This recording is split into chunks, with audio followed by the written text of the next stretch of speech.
多少のリスクは覚悟でしょ。何回転んだって助けよ。慣れ合いじゃないぜ紙一重のセッション。入り組んだ感情築き上げた化粧。起き上がる感性が勇気となる。立ち上がれば今以上苦しみ伴う。それでも最後はきっと笑う。全てさらう勝利と感じて Everybody stand up 上げろ今日一番の時間だ。目にも止まらぬスピード判断。誰もが皆トリコ看板 Yeah Come on Everybody hands up また下のヒーローとカムバック。頭上数え指をつかんだ。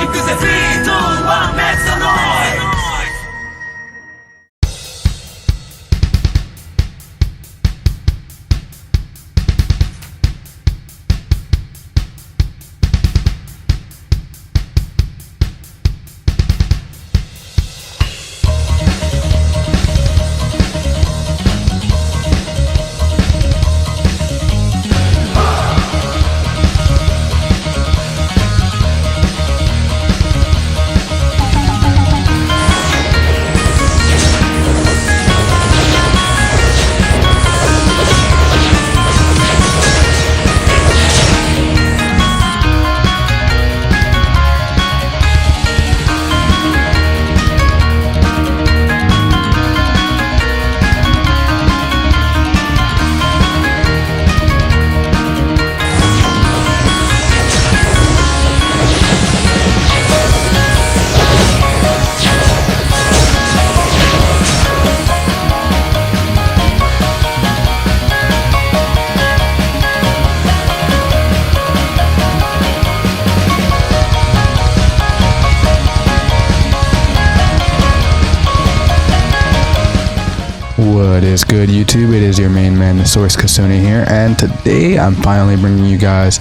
my build video for my one-hand sword ninja.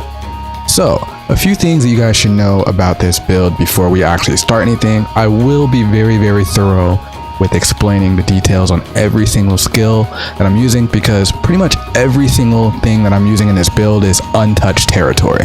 So that means you should be prepared for a very long video, but stick around. I promise you all of this information that I gathered will be worth it. So if we take a look at our stats, we are going to be going with the standard dexterity and strength. Dexterity will be doing two things for us. It'll be giving us accuracy as well as giving us some attack and some multiplier for 3 of the skills that we will be using in this build. And strength will be giving us critical damage as well as a little bit of attack speed, because attack speed can be a bit of a problem, but I'll tell you why.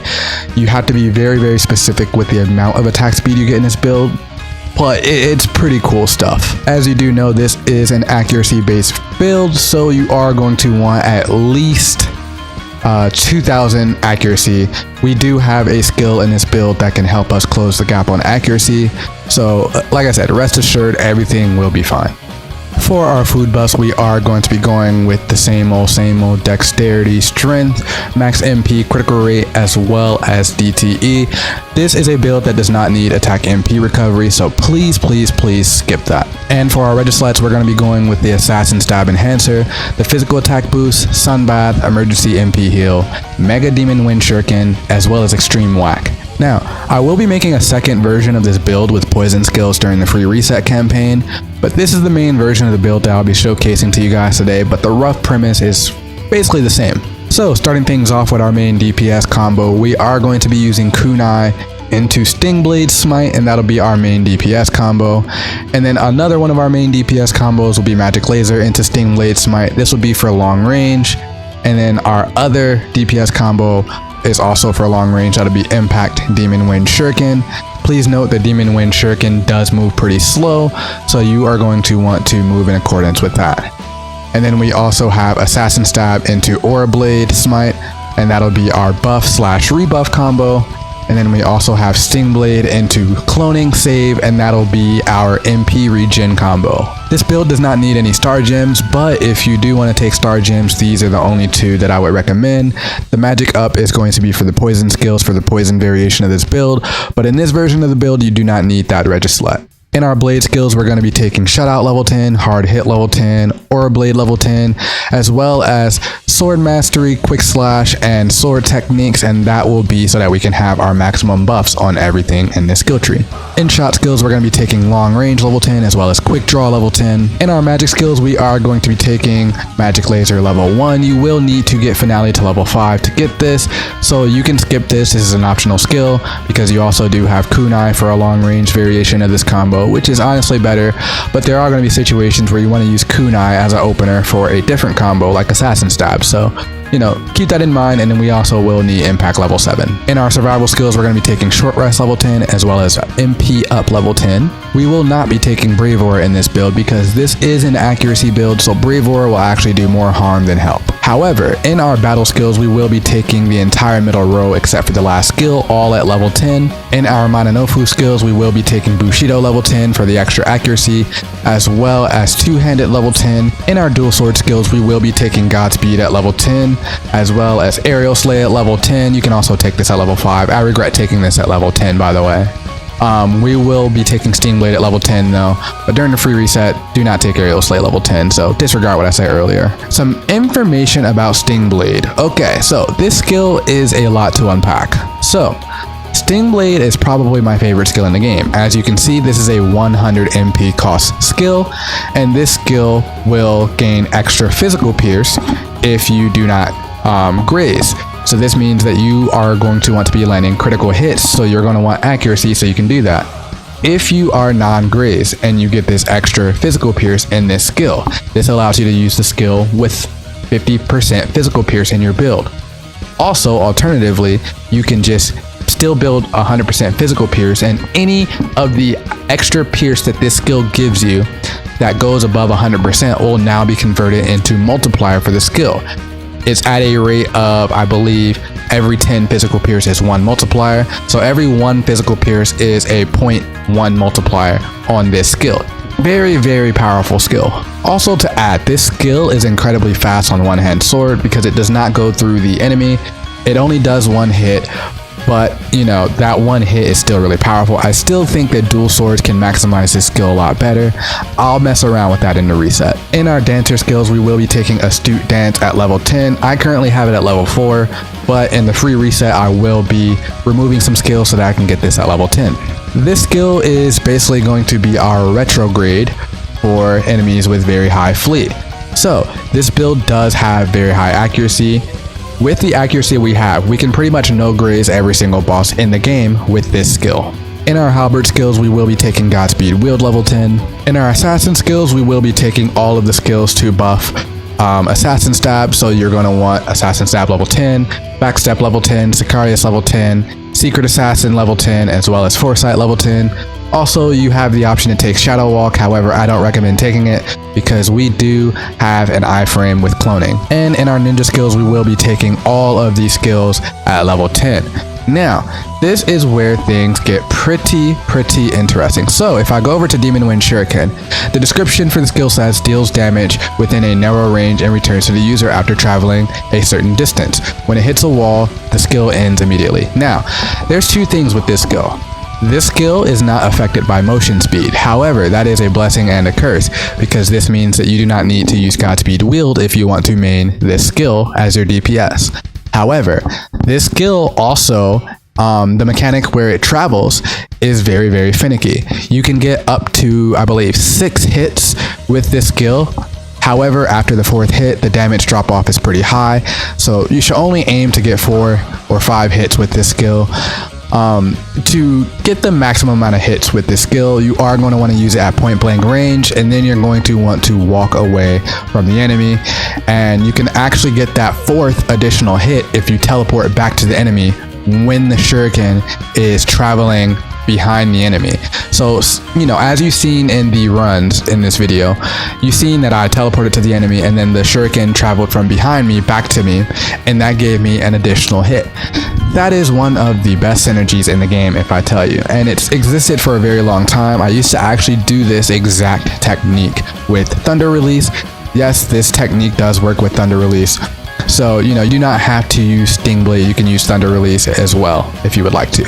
So if you want to build this skill on like Magic Device or Katana, then, this is viable. A very similar build is viable. If we head over to our equipment, we will be using stats like these. For our sword, you are going to want literally basically just these exact stats. If you can get the attack higher, go ahead. If you can gamble critical damage, go ahead. But these are the optimal stats, and you're going to want Bubit as well as Bakuzan, obvious stuff. And for our ninja scrolls, there are two types of scrolls that you're going to want to have. The first scroll that we're going to have is our pure DPS scroll. You're going to want negative aggro on this one. That is a must because a lot of these skills generate a lot of aggro, believe it or not. And then for our longer runs, you're going to want the metal ninjutsu scroll with a high cast speed reduction.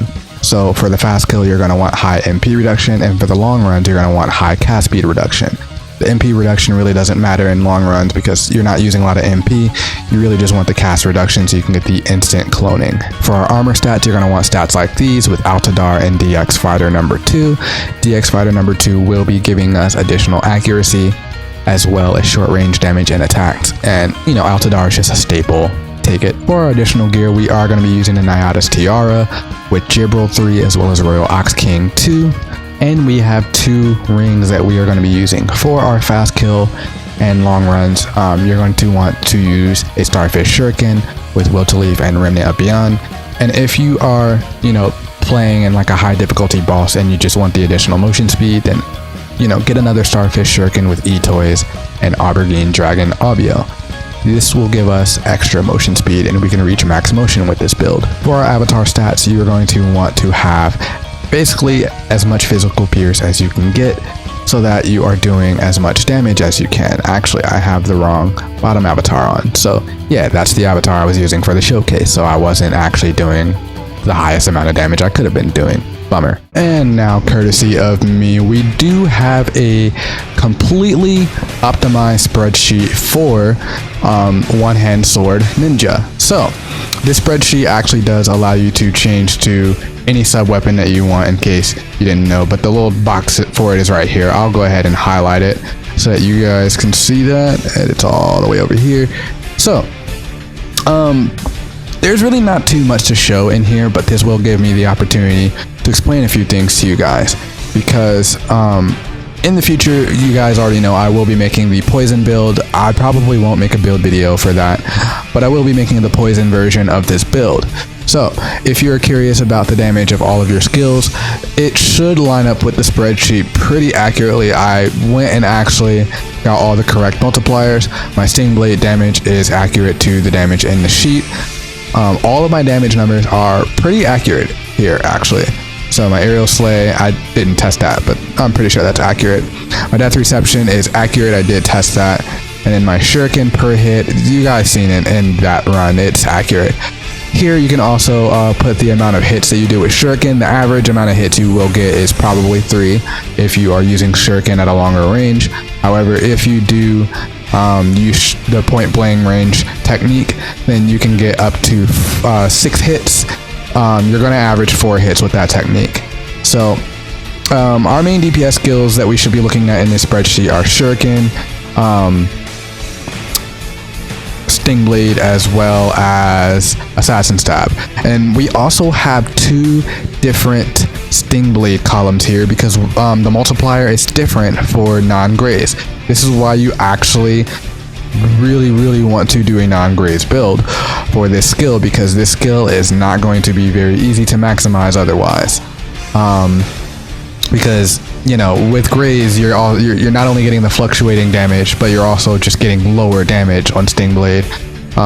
Yeah, you can push Assassin Stab and other skills higher if you do a non-graze build, but the graze fluctuations kind of make it not worth it in my opinion. I've seen people hit almost 20 million shutouts on one-hand sword, but we're not really going to be using shutout too much in this build. So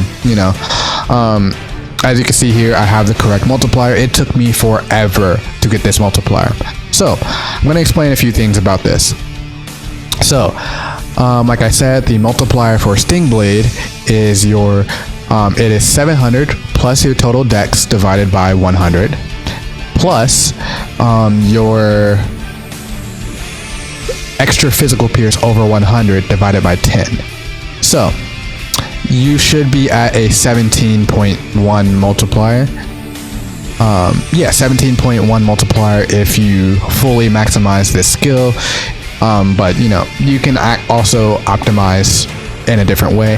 So yes, this skill does scale with dexterity, so it's optimal to do a no graze build with it anyway. So yeah, just do a no graze build. It's pretty much a no-brainer. But yeah, like I said, there's really not too much to show in this spreadsheet. I guess one area of interest will be showing the damage numbers without Brave Aura, but as you can see, the damage drop off isn't even that high. Without Brave Aura, it's not that big of a drop off in damage. So, you know, go ahead and do no Brave if you want to. I will try to get a mercenary run in the future with no Brave Aura on Custo. It's pretty straightforward to get that. So, yeah. There's really not too much to show with this build. I made sure that everything in this spreadsheet lines up with my damage in game. Now, this spreadsheet was made by me. I used the Genesis spreadsheet as a base, but there was so much that I had to change and add to the spreadsheet that, you know, 90% of the spreadsheet is made by me.